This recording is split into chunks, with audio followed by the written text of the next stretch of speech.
सभी को मेरा नमस्कार। आज मैं आपके सामने माता लक्ष्मी की प्राचीन कथा सुनाने जा रही हूँ।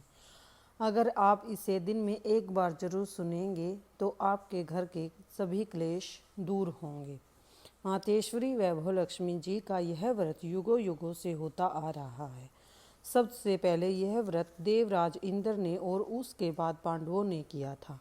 पांचों पांडव उस समय द्रौपदी सहित वनवास में रह रहे थे।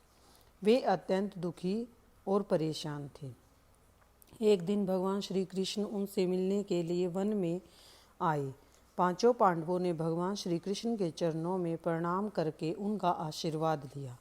फिर युधिष्ठिर ने श्री कृष्ण से कहा, हे नारायण, हमें आप कोई ऐसी युक्ति बताए जिसके माध्यम से हमारा खोया हुआ मान सम्मान, राजपाट, धन, वैभव फिर से प्राप्त हो जाए। आप ही हमारी इस समस्या के समाधान का उपाय बतला सकते हैं। तब भगवान श्री कृष्ण ने धर्मराज युधिष्ठिर को समझाते हुए मातेश्वरी वैभव लक्ष्मी का व्रत करने के लिए कहा।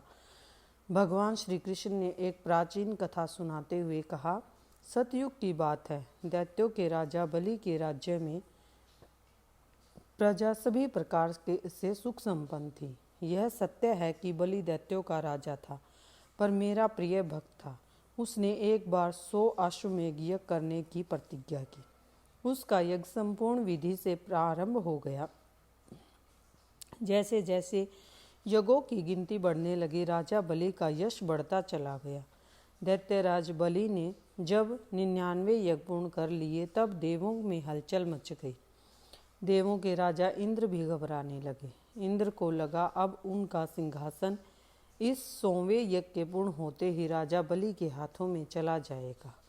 इस प्रकार देवलोक पर दैत्यराज बलि का शासन हो जाएगा। देवराज इंद्र ने सभी देवी देवताओं को अपने दरबार में बुलाया और इस समस्या के समाधान पर चर्चा करने लगे। देवगुरु बृहस्पति ने सलाह दी कि इस समस्या का समाधान तो भगवान विष्णु ही कर सकते हैं। तत्काल ही सभी देवी देवता देवेंद्र इंद्र सहित विष्णु लोक में पहुँचे।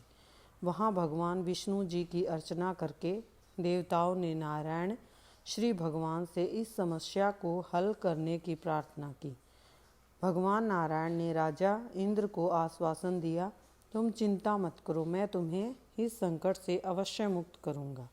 देवताओं को विदा करने के बाद भगवान विष्णु ने स्वयं धरा पर वामन के रूप में अवतार लिया। एक अत्यंत ठिगने ब्राह्मण का रूप धारण करके भगवान वहां पर पहुँचे जहां राजा बलि यज्ञ कर रहे थे। बलि के समीप जाकर ब्राह्मण वेशधारी भगवान ने उससे भिक्षा की याचना की।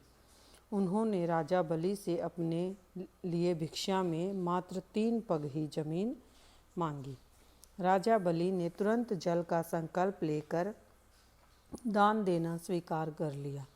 बलि के द्वारा संकल्प लेते ही ब्राह्मण वेशधारी भगवान विष्णु ने स्वयं को विराट रूप में परिवर्तित कर लिया।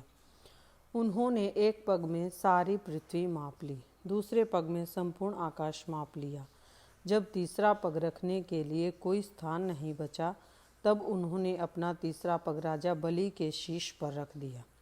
फिर भगवान ने राजा बलि से कहा, मैं तुम्हारी भक्ति से प्रसन्न हूँ, कोई भी वरदान मांग लो। राजा बलि ने कहा, हे देवों के देव नारायण, मुझे इतना वर दो कि अश्विनी मास के कृष्ण पक्ष में त्रयोदशी, चतुर्दशी व अमावस के दिन के 3 दिनों में पूरी पृथ्वी पर मेरा शासन रहे।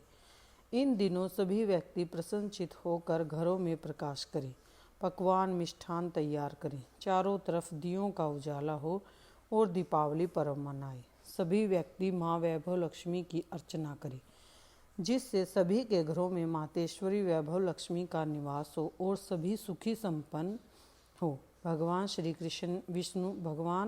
श्री विष्णु ने दैत्य राज बलि को आश्वासन देते हुए कहा, मैं तुम्हें वरदान देता हूँ, जो व्यक्ति इन 3 दिनों में माँ वैभव लक्ष्मी का पूजन करेंगे, उनके यहाँ सदैव वैभव लक्ष्मी का निवास रहेगा। यह कहकर नारायण ने राजा बलि को पाताल लोक का राज्य दे दिया।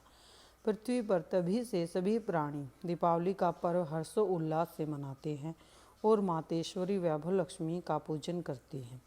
माँ प्रसन्न होकर सभी के धन, यश और कारोबार में वृद्धि करती है। मातेश्वरी इतनी दयालु है कि केवल दीपावली की रात्रि को पूजन करने वालों के भी भंडार भर देती है। फिर भी जो प्रत्येक शुक्रवार को उनका व्रत और पूजन करते हैं उनके सौभाग्य का तो कहना ही क्या। बोलो लक्ष्मी माँ की जय हो।